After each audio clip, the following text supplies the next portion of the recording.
Joining us now, the Vice Chair of the House Financial Services Committee, Massachusetts Congressman Jake Auchincloss. Congressman, before we're interested in how this hearing is going to go, obviously, but we're all talking about Chairman Powell and the Fed and what we can expect today. And really, I think you'd agree that Chairman Powell is facing some major challenges. And I decided to list a few, and I got to a half dozen really quickly. I stopped there, but just bear with me.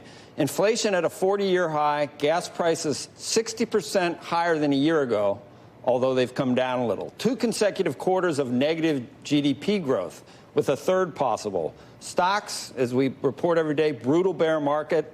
Americans, 2 years in a row of flat or declining household income. Mortgage rates have doubled. We may have regained 10 million jobs, but that barely gets us back to where we were before the pandemic. What positives do you see in the economy right now, and what do we need to do to make things better? Good morning. Thanks for having me on.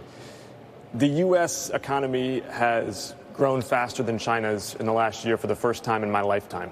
And what I want to ask today in our hearings with the mega banks is, how does America together continue to outcompete the Chinese Communist Party?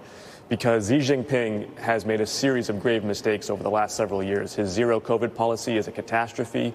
His decision to ally with the Kremlin is looking more and more foolish and short-sighted. His property markets are collapsing. The United States has the initiative. How do we outcompete the Chinese Communist Party in the global South as we build alliances and promote economic development? And how do we ensure that American workers and American businesses have access to higher productivity and bigger markets? Right.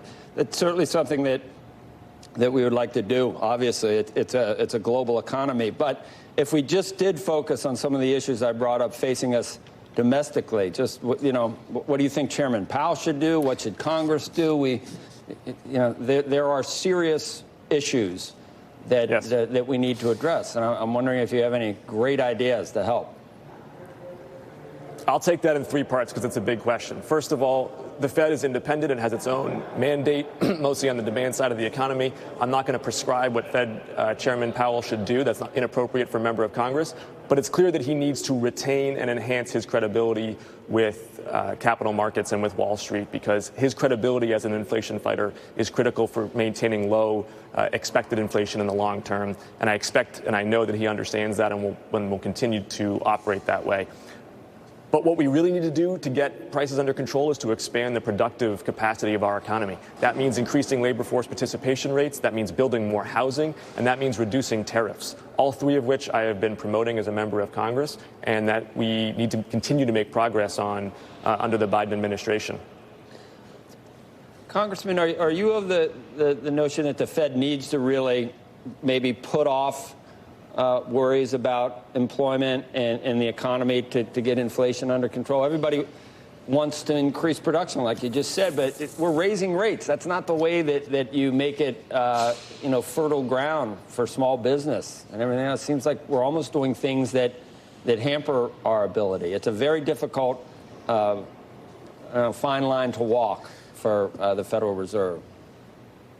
It certainly is. I think everyone agrees that Chairman Powell has a hard job right now. We are coming out of an era of historically low interest rates. He clearly needs to grab the bull by the horns and make clear that he is committed to stable and low expected inflation for the long term. But I do not accept this idea that the only lever that we have to keep our economy from overheating is on the demand side of the equation. We've got to expand the productive capacity of this economy. The best cure for persistently high prices is to expand the productive capacity of our economy, to get more people into the labor force. And we're seeing persistently low labor force participation rates in some cohorts of our workforce, which is worrisome and which we need to address, particularly by expanding options for childcare and for the care economy more broadly. And we've got to build more housing. I represent Massachusetts. Housing costs are our #1 challenge. We have got to build more housing in this country.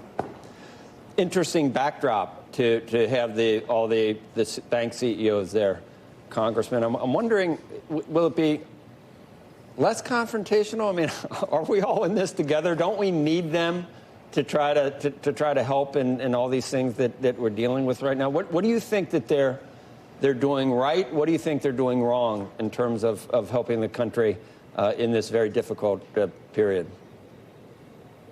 The bank CEOs are going to be held to high standards and strict scrutiny by members of Congress from both parties, as they should be. These are systemically important institutions. How they operate, the standards by which they operate, the ethics with which they operate are critical to the healthy functioning of our capital markets.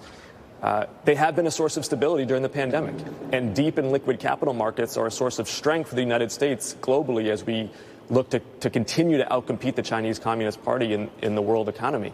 So we want to reward work, not wealth, and that means that we are going to enact policies, as we have already under the Biden administration, that helps working Americans, sometimes at the expense of Wall Street. But we also recognize that Main Street and Wall Street together are going to be the most powerful force on the world stage to further U.S. economic interests and to advance our alliances, particularly in the global South, where the Chinese Communist Party has had the jump on us for the last decade. Yeah. Are there particular bones to pick, do you think, with CEOs? I don't know, overdraft fees. Where do you think, in terms of getting in the weeds, what are some of the questions that you want to answer that might be unpleasant for some of the CEOs? You'll hear myriad concerns, again, from members of both parties about ESG, I'm sure, from my Republican colleagues, potentially about hiring practices or about their investment portfolios from the Democratic side of the aisle.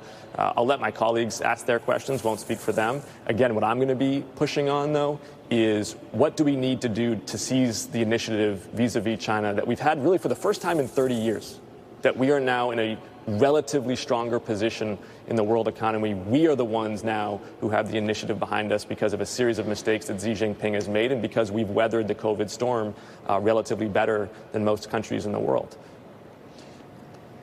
How should we view China now, Congressman? It's evolving. A friend, enemy, frenemy, competitor, someone we need to do business, someone we shouldn't be doing business with for a myriad reasons. That's difficult, too. It's a nation of It's a nation of 1.4 billion people. It'd be simplistic and obtuse to say that they are all one thing or all the other. We want access to their markets. We want to import Chinese inputs, especially in our clean energy supply chains, where we know that they have critical inputs for us. We welcome Chinese economic development. It's good for the global economy. Having said that, we are also going to fiercely compete. We're going to compete on ideology. We do not accept their state-dominated authoritarian view of how civil society should operate. We do not accept their extractive approach to building alliances, particularly in the global South. We want to be partners, not extractors of other countries' wealth and productivity. And we do not accept their behavior in the Indo-Pacific or with Russia. We are going to remain the hegemon in the Indo-Pacific. We're going to uphold the liberal post-war rules-based order, and we're not going to allow the Chinese Communist Party to set a standard of might makes right. Yep, and then there's the whole Taiwan issue and some recent comments from the president. There's a lot to grapple with. Congressman, thank you, Vice Chair of the House Financial Services Committee. We always say all eyes. I think maybe we got to look one eye on the Fed and then the other eye on the committee and what happens with the CEOs today. But we appreciate your good to be on. Okay, good to have you. See you. Okay,